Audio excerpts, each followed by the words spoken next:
5 ওয়াক্ত নামাজ কালাম পড়ে, এরপরেও জাহান্নামে যাবে যারা, তারা হলো 17 শ্রেণীর লোক। আমরা এক নজরে আবারও বলে দিচ্ছি, হারাম খাদ্য যে গ্রহণ করে, 1, 2 আত্মীয়তার সম্পর্ক ছিন্ন করে যে, নাম্বার 3 প্রতিবেশীকে যে কষ্ট দেয়, নাম্বার 4 মা বাবার অবাধ্য সন্তান, মা বাবার কথা শোনে না সে, নাম্বার 5 উগ্র মেজাজি, তেড়া, গোয়ার, সবাইকে দমায় রাখে, এই টাইপের লোক।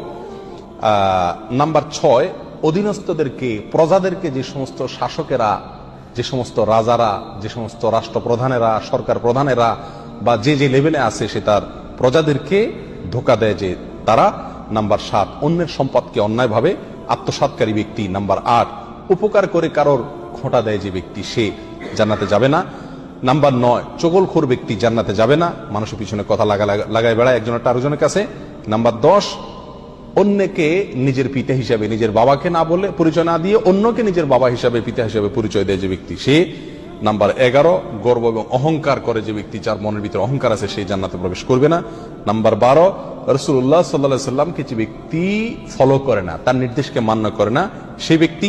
নাম্বার 13 অকারণে তালাক কামনা করে, তালাক চায় যে মহিলা, সেই মহিলা। নাম্বার 14 দুনিয়াবী উদ্দেশ্যে যারা এলেম শিখে, কোরআন হাদিস শিখে, এলেম অর্জন করে, আলেম হয় দুনিয়াবী উদ্দেশ্যে, দুনিয়ার কোনো ধান্দায়, আল্লাহকে খুশি করা ছাড়া অন্য কোনো ধান্দায়, তারা। নাম্বার 15 চুলে বা দাড়িতে কোনো জায়গায় কালো কলব, পিওর কালো কলব ব্যবহার করে যারা, তারা। এবং নাম্বার 16 যে কোনো ভালো কাজ করে সেখানে মানুষকে দেখানো, এটা ফলাও করা, প্রচার করা, এই উদ্দেশ্য থাকে যাদের, তারা।